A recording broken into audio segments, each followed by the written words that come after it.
When Rita hit, they didn't release us from work until around 11 o'clock that morning. Trying to get gas was horrible. And when you did get gas, it took you at least an hour. My husband was a police officer at the time, and he had to work, so he wanted my daughter and I to evacuate to my dad's, which is 4 hours north of Houston. So we got to on the other side of Woodville, and they were sending us on through Longview and heading us to Arkansas. And I said, no, that's not where we need to go.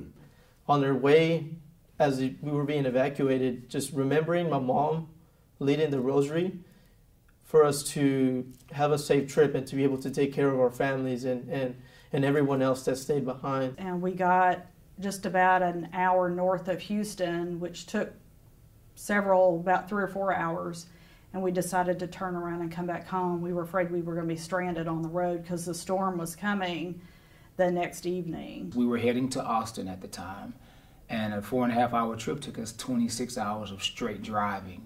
I had to take several back roads that I wasn't familiar with, but anyway, by the grace of God, we made it. I decided to go to Warren. I had a friend that lived there, and thinking going inland would be a good idea. Mostly what I remember from the night was just that anxiety of not knowing what was happening, what was going to happen, just a lot of fear. Well, it was scary. We felt trapped on the road. You couldn't go anywhere. You were just inching along, if at all. You know, a lot of times we were stopped completely, and you felt it was frightening. It was very frightening. Once the hurricane hit, we would watch the news, and we were just watching the trees sway, the water just rise up in the seawall and pour out there.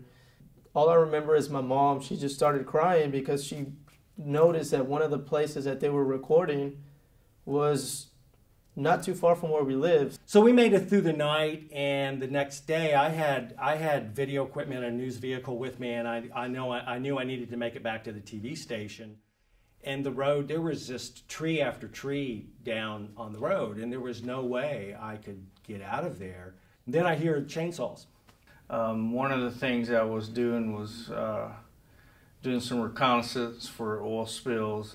We came upon a tank that normally should not be out in the Texas Point National Wildlife Refuge. This tank was 54 feet in diameter and 30 feet high. But we had no electricity and no water.